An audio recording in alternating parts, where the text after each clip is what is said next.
ஓம் சக்தி. 1982ஆம் ஆண்டு பத்திரிகை மூலம் மருவத்தூர் பற்றி தெரிந்து கொண்டேன்.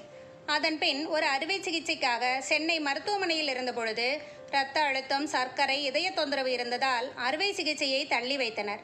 நான் அம்மாவை வேண்டியபடி இருந்தேன். அங்கு என் அறைக்கு அருகே இருந்தவர் மூலம் மருவத்தூர் பற்றியும் அருள்வாக்கு பற்றியும் அறிந்து என் மகனை 3 முறை அனுப்பியும் அருள்வாக்கு கிடைக்கவில்லை. ஒரு நாள் இரவு 9 மணிக்கு ஒருவர் என் வீட்டிற்கு வந்து, நீங்கள் அருள்வாக்கு கேட்க வேண்டும் என்று கூறினீர்களாம், நான் ஏற்பாடு செய்கிறேன் என்றார். அவரை பற்றி எதுவும் விசாரிக்காமல் பணம் கொடுத்து பதிவு செய்தேன். வெள்ளியன்று உங்கள் மகனை அனுப்புங்கள் என்று கூறி சென்றார். அந்த நாள் அவனுக்கு அருள்வாக்கில் அன்னை, உன் அம்மாவை நான் காப்பாற்றுகிறேன், நீ ஒரு கலசம் வாங்கி சென்று வீட்டில் வழிபாடு செய் என்றாள்.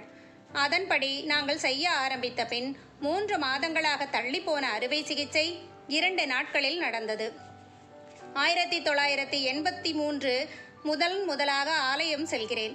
ஆலயத்தில் இருந்த ஒருவர் போலவே என் வீட்டிற்கு வந்து அருள்வாக்கிற்கு ஏற்பாடு செய்த அன்னையின் கருணையை உணர்ந்தேன். அது முதல் எங்கள் வீட்டிலேயே மன்றம் அமைத்து வழிபாடு செய்து வந்தோம்.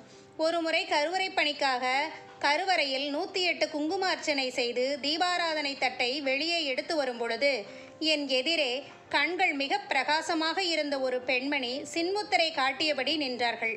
தொடர்ந்து இந்த பணி செய் என்று கூறி எனக்கு திலகமிட்டார்கள். பின்பு அவர்கள் என் கண்ணில் படவே இல்லை. அடுத்த வாரம் அருள்வாக்கில் அன்னை, நான் தான் உனக்கு காட்சி கொடுத்தேன், உனக்கு மறுபிறவி கிடையாது, நீ என்னை மறந்தாலும் நான் உன்னை மறக்க மாட்டேன் என்றார்கள். 2008ஆம் ஆண்டு ஜனவரி மாதம் ஒரு அசரீரி குரல் ஒரு குறிப்பிட்ட ஊரின் பெயரை கூறி ஒரு பீடம் கட்ட 10,000 கொடு என்றது.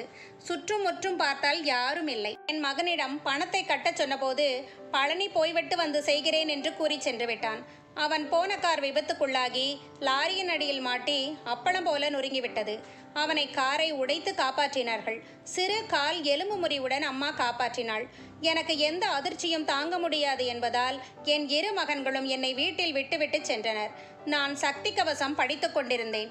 5ஆம் முறை படித்தபோது மயங்கி சாய்ந்து விட்டேன்.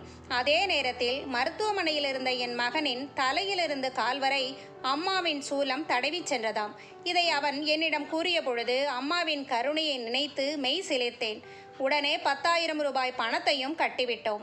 இத்தனை வருடங்களில் அம்மாவிடம் வேண்டிய அனைத்து நியாயமான கோரிக்கைகளும் நிறைவேற்றப்பட்டன.